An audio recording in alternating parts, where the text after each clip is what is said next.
Hello there.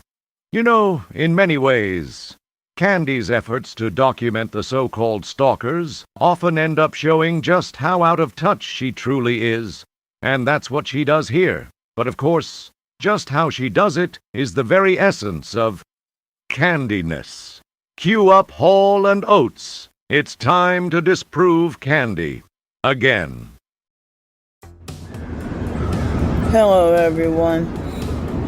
It's now 5:18 a.m. in the morning. Today is Thursday, July 16, 2026. Yeah. The day of the bad number. So it's 5:18 now. So it was extremely warm or hot in the middle of the night, but I wasn't sweating. But now it's kind of cold for me, you know, and so I had to put my hoodie back on because I took it off earlier. I had to take it off. It was hot. So thanks so much to y'all. Finally, I at least got help with food. Tonight will be the 11th night on the streets if I don't get hotel help. And they're forcing me to be dirty. The stalkers, they're forcing me to be dirty. Well then, go to a travel center that has showers. Dumb. Here's one about 2.5 miles away. According to Google, you want the Elysian Fields Avenue Lowe's bus stop. Here's a gang stalker. They had one fog light and manipulate the fog light because they knew I put the camera on them. They had one fog light on the right side. Note, Candy is going to complain about ants biting her all night. Please remember this. So they had ants biting me up all night. As we're about to go back in time in a couple of moments. Well, I try to show, I think it was that, it was exactly 3:30, exactly 3:30 in the morning, that they had that white man that I thought was the same perp from, the same satanic perp from, that came and approached me in Atlanta. I thought he looked like him, but then this guy was much smaller, you know. So when he came at that fake Masonic 33, exactly 3:30 in the morning, and I was wondering why he was walking so close, and he left that that red bandage tape right there. So I did videos documenting,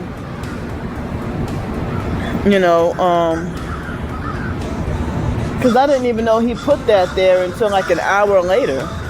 I was wondering, why the hell is he walking so freaking close? I'm like, do y'all see how I was doing a video and short video, I said, do y'all see how close, look how close he's walking, So he walked so close to put that, to covertly and secretly put that there. I didn't even notice it at first, But yeah. So I mean, I didn't know what he was gonna do. But the stalking cult criminals are they're doing their stuff online and in person, and they're being more bold. They're more bold. Bolder. They're becoming bolder. Yeah, we understand what you're saying. Now let's have a look at your evidence before we point out just how ridiculous this episode is. First, the encounter.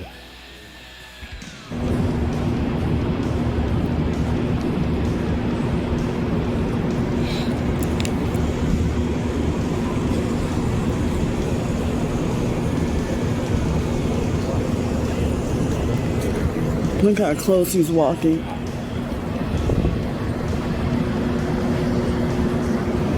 It's 3:31 a.m. in the morning. He passed by me smoking. almost thought that was that man that harassed me in Atlanta. It's 3:31, now 3:32 a.m. in the morning. I thought that was that perp that harassed me in Atlanta. I'm like, oh no, that's, you know. And then he walked so close. Y'all saw that? And with the cigarette. First, did you notice she didn't mention ants? Second, let's watch him go by again because she's blaming this guy for the medical tape she found later. Well, if he put it there, he did it with cat-like agility and the most nimble hand we've ever seen. Sadly, Candy, your bulk appears to be in the way when we try to see if it appeared in that spot after he passed. So we can't be 100% certain this guy wasn't really a ninja or something. But we can be well over 99% sure, and that's good enough for us to call bullshit.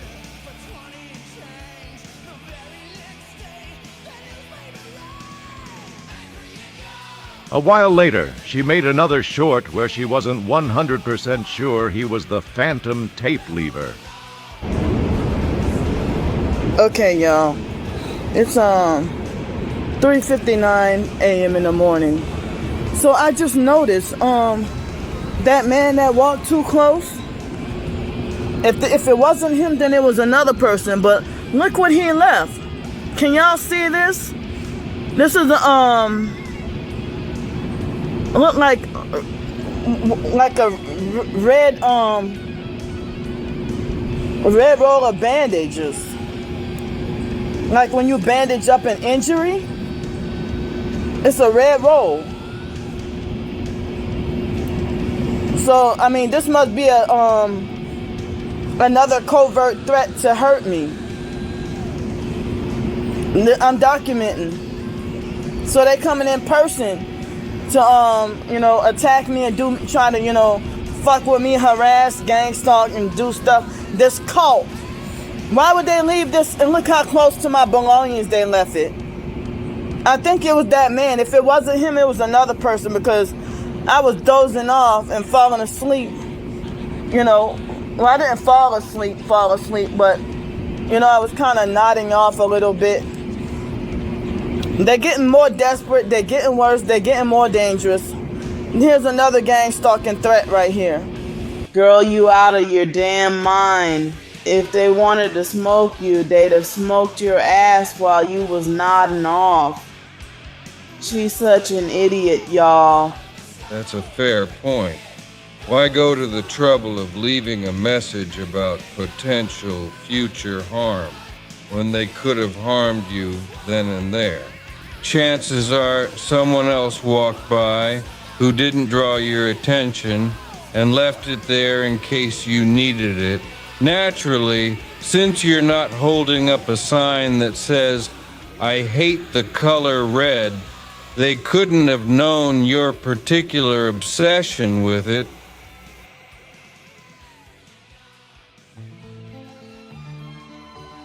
Guess they should have left blue or orange tape, right?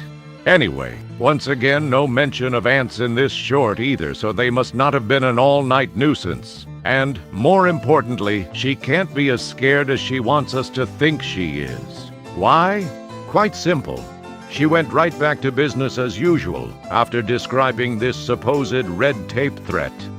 People who really think someone is after them tend to change their behavior at least a tad. Going somewhere else, or at least making plans to that effect, would be the natural course of action. We now take you back to the original video, right where we left off. So, I'm gonna need help with funds for dinner tonight. I don't need funds for breakfast. I'm okay with breakfast this morning. But I'm gonna need help with dinner for tonight. And I'm gonna trying to see if I can get hotel help so I can get me some rest and get a shower and get my clothes clean. I need to try to get laundry done.